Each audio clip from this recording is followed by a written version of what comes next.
The Samsung Galaxy S26 Ultra is by far Samsung's best Galaxy S phone yet, and while it doesn't reinvent the iconic Android handset, it moves the design, power, AI, and creative capabilities in a positive direction and without raising the price. People will be talking about the privacy display and super steady video for some time to come.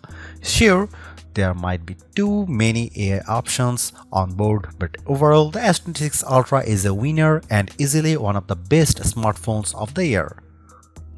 Nowadays, smartphone changes can usually be measured in millimeters and gram fractions. The era of sweeping hardware redesigns is all but done. Most of the updates we see seem to be in material swaps and growing and shrinking camera array plateaus. That's not a bad thing, certainly not judging by the Samsung Galaxy S26 Ultra I hold in my hand. It's eminently familiar but also stunningly powerful and aesthetically sublime, even without last year's titanium. It's not a perfect Android phone, but easily one of the best I have ever used or tested. It's the full package.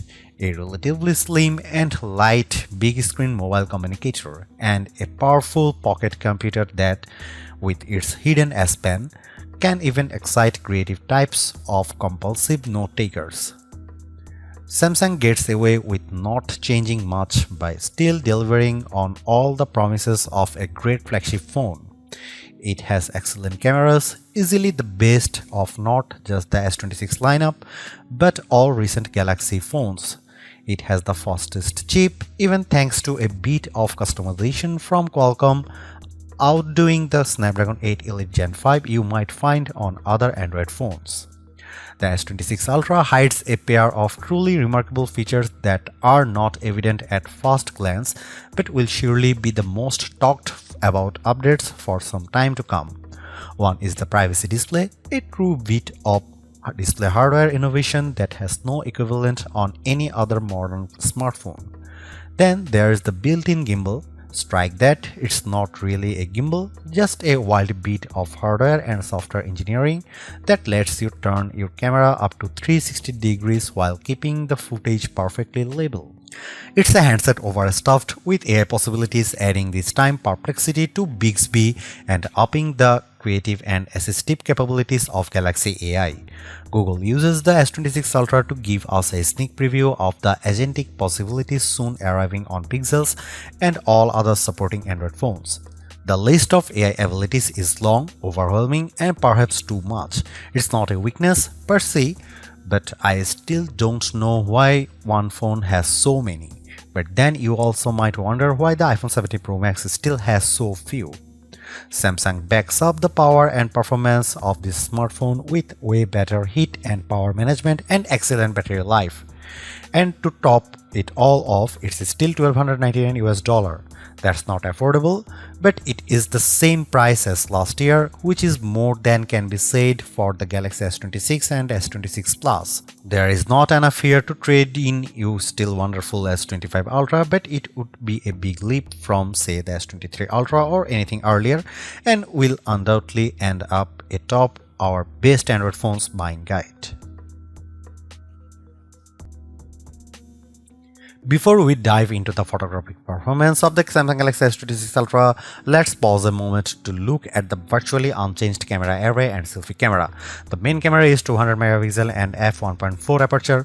The 5x telephoto is 50 megapixel, also provides the 10x zoom through a sensor crop. Its aperture is f2.9.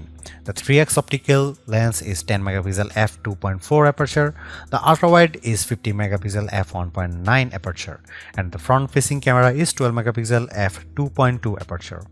What's not evident there too are two significant changes on the 200 megapixel main camera and 10 megapixel 5x optical zoom. Both camera features wider apertures, which allows them to capture more light and makes them more effective in low light situations. In practice, this is an excellent set of lenses, and based on megapixels, they all beat the iPhone 17 Pro Max's 48 megapixel lenses. However, even on the 200 megapixel camera, you will be default to shooting at a pixel binding 12 megapixel.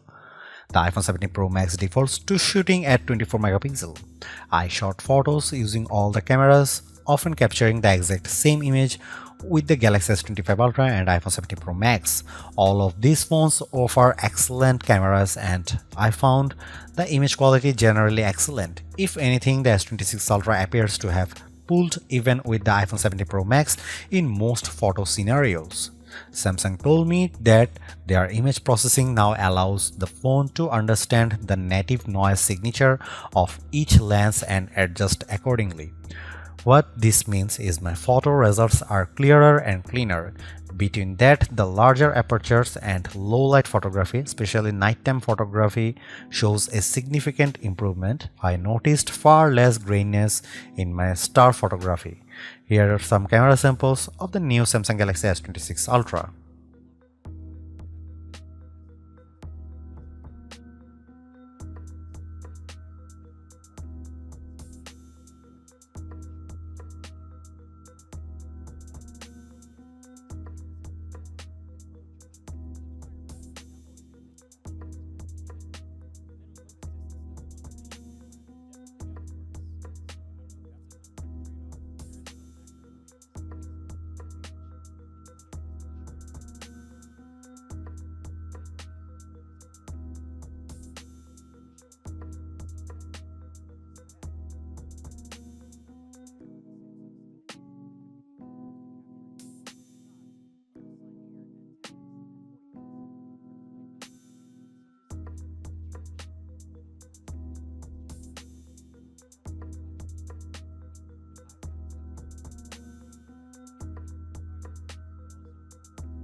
The S26 Ultra sticks closely to the familiar Galaxy formula, but it is one that clearly works.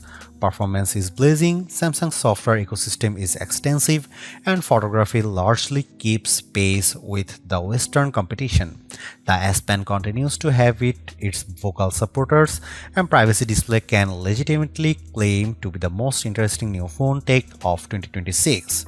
Anyone demanding the biggest batteries or best camera sensors probably started shopping elsewhere a few generations back, and the S26 Ultra's minimal gains on the later haven't done anything to change that. The pro level video features, while very sleek, don't have mainstream appeal. Samsung AI's seeping into every aspect of the operating system is beginning to grate too. But there's safety in what you know, and a lot of people have a Samsung phone in their pocket already. Spec snobs may not like it, but this is almost certainly the flagship Android phone for the majority of US and European buyers.